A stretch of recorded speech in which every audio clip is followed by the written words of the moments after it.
ଗାଁଟି ଥିଲା ଛୋଟ କିନ୍ତୁ ସେଠାରେ ମନୁଷ୍ୟମାନଙ୍କ ହୃଦୟରେ ବହୁତ ବଡ଼। ଏହି ଗାଁରେ ରହୁଥିଲେ ରଘୁନାଥ ପଣ୍ଡା ଏବଂ ତାଙ୍କ ଜୀବନ ସଙ୍ଗିନୀ ଶାନ୍ତିଲତା। ଦୁଇ ଜଣଙ୍କ ଜୀବନରେ ଏକମାତ୍ର ସ୍ୱପ୍ନ ଥିଲା ତାଙ୍କ ଏକମାତ୍ର ପୁଅ ଆଦିତ୍ୟ। ରଘୁନାଥ ବାବୁ ଛୋଟ ଚାକିରି କରୁଥିଲେ, ଦରମା କମ୍ ଥିଲା କିନ୍ତୁ ପୁଅର ପଢ଼ାରେ କେବେ କମି ହେବା ଦେଲେ ନାହିଁ। ମା ଶାନ୍ତିଲତା ଘର କାମ, ଛୋଟ ଛୋଟ କାମ ସବୁ କରି ପୁଅର ସ୍ୱପ୍ନକୁ ଆଗେଇ ନେଉଥିଲେ। ଆଦିତ୍ୟ ମେଧାବୀ ଥିଲେ, ପଢ଼ାରେ ସବୁବେଳେ ଆଗୁଆ। କଲେଜ ସମାପ୍ତ ପରେ ସେ ଏକ ବଡ଼ ସୁଯୋଗ ପାଇଲେ, ବିଦେଶରେ ଚାକିରି। ସେଦିନ ଘରେ ଖୁସି ମାହୋଲ ଥିଲା। ମାଙ୍କ ଆଖିରେ ଲୁହ ଥିଲା କିନ୍ତୁ ସେ ଲୁହ ଥିଲା ଗର୍ବର। ଶାନ୍ତିଲତା କହିଲେ, ମୋ ପୁଅ ବିଦେଶ ଯିବ। ମୋର ସ୍ୱପ୍ନ ସାର୍ଥକ ହେଲା। ବିଦେଶକୁ ଯିବା ଦିନ ମା ଆଦିତ୍ୟଙ୍କ ମଥାରେ ହାତ ରଖି କହିଲେ, ବାବୁ ବଡ଼ ହେଲେ ମା ବାପାଙ୍କୁ ଭୁଲି ଯିବୁନି। ଆଦିତ୍ୟ ହସି କହିଥିଲେ, ନା ମା, ମୁଁ କେବେ ତୁମକୁ ଭୁଲି ପାରିବିନି କିନ୍ତୁ ସମୟ ସବୁ କିଛି ବଦଳାଇ ଦିଏ।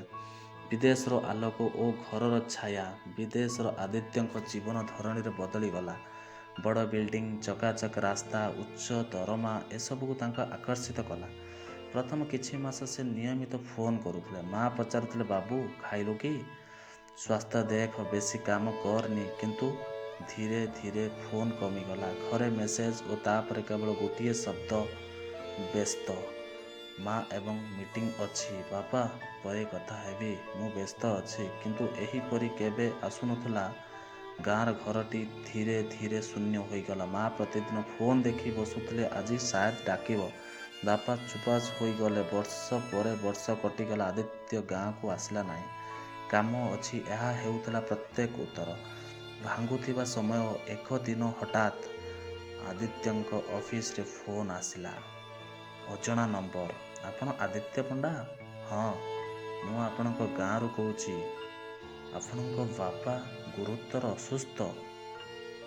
ଫୋନ୍ ହାତରୁ ଖସିଗଲା। ବର୍ଷ ପରେ ପ୍ରଥମ ଥର ପାଇଁ ତାଙ୍କ ମନରେ ଭୟ ଆସିଲା।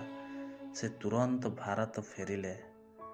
ଦେଖେ ତ, ଘରକୁ ପହଞ୍ଚିଲା ବେଳେ ଦେଖିଲା ମା ଦୁର୍ବଳ, ଆଖି ତଳେ ଗମ୍ଭୀର କଳା ଚକ୍ର। ବାପା ଶୋଇଥିଲେ ନୀରବ। ବାପା, ଆଦିତ୍ୟ ଡାକିଲେ କିନ୍ତୁ କୌଣସି ଉତ୍ତର ନାହିଁ। ମା କାନ୍ଦି କହିଲେ, ତୁ ଆସିଲୁ ବାବୁ?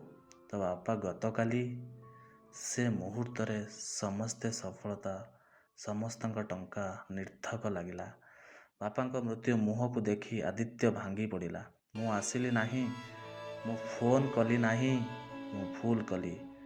ମା ଶାନ୍ତ ସ୍ୱରରେ କହିଲେ, ତୋ ବାପା ଶେଷ ପର୍ଯ୍ୟନ୍ତ ତୋ ଫୋନ୍ ପାଇଁ ଅପେକ୍ଷା କରୁଥିଲେ ବାବୁ। ହେଲେ ତୋର କଲ୍ ନାହିଁ। ସେଦିନ ଆଦିତ୍ୟ ବୁଝିଲା, ସଫଳତା ଯଦି ମା ବାପାଙ୍କ ହରାଇ ଆସେ ତେବେ ସେ ସଫଳତା ଅଧୁରା। ସେ ବିଦେଶରେ ଚାକିରି ଛାଡ଼ିଦେଲେ, ମାଙ୍କ ପାଖରେ ରହିଲେ। ଆଜି ସେ ମାଙ୍କ ସହ କଥା ହୁଏ, ତାଙ୍କୁ ଦେଖେ, ତାଙ୍କ ସେବା କରେ। କିନ୍ତୁ ମନରେ ଏକ କୋଣରେ ଏକ ଶୂନ୍ୟତା ରହିଗଲା। ବାପାଙ୍କ ସ୍ୱର, ଯାହା କେବେ ଫେରିବ ନାହିଁ।